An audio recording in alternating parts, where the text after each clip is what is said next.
তুমি এক্ষুনি বাড়ি চলে যাও যেখানে আছো। এটা তুমি কি বলছো? আমি কোথায় যাবো একা একা? আমি তো গ্রামে সবাইকে বলেছি যে আমি তোমাকে নিয়েই ফিরবো। তুমি কি জানো এই শহরটা কত বড়? আর তোমার মতন অশিক্ষিত মানুষ এই শহরে কি করতে এসছো? আর তুমি এখন আছো কোথায়? আমি জানি না আমি এখন কোথায় আছি।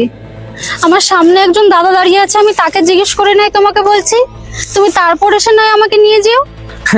আমার না কোনো প্রয়োজন নেই যে তোমার ওখানে গিয়ে তোমাকে এখানে নিয়ে আসবো। তুমি গ্রামের থেকে যেমন ভাবে এখানে এসছো একা একা ঠিক ওখানে চলে যাও। এইসব তুমি কি কথা বলছো? আমি তোমাকে নিয়েই বাড়ি ফিরবো। তোমার ওখানে বয়স্ক বাবা মা তোমার জন্য অপেক্ষা করছে। দেখো, তোমার এই ন্যাকামোটা না বন্ধ করো। আমি তোমার সব কাজ করে দেবো, তোমার জামা প্যান্ট ধুয়ে দেবো, তোমাকে রান্না করে দেবো। তুমি শুধু আমার সাথে তুমি বাড়ি ফিরে চলো। আর তোমার এখানে কাজ করতে হবে না, আমি অলরেডি বাড়িতে একটা কাজের লোক রেখে দিয়েছি। আর আমার কাছে এতটাও ফালতু সময় নেই যে তোমার সাথে কথা বলবো। তুমি যেমন ভাবে এই শহরে এসছো ঠিক তেমন ভাবে বাড়িতে চলে যাও।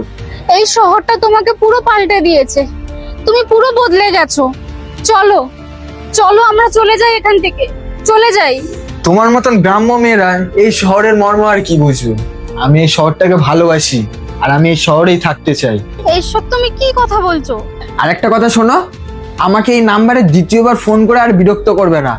আমি তোমাদের কারোর সাথে আর সম্পর্ক রাখতে চাই না। হ্যালো হ্যালো, শুনছো? হ্যালো।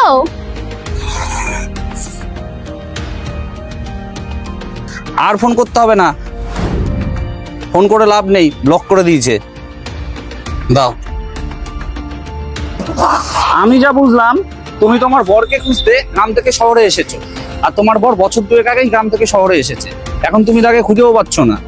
তুমি ফোন করছো, ফোনও হচ্ছে না, বরং ফোনটাকে ব্লক করে দিল, তাই তো? শহরটা বড়ই অদ্ভুত। এই শহরে আসলে সবাই চেঞ্জ হয়ে যায়। আর মানুষ একবার সফল হয়ে গেলে এখানে এসে সে তো নিজের অতীতকেই ভুলে যায়।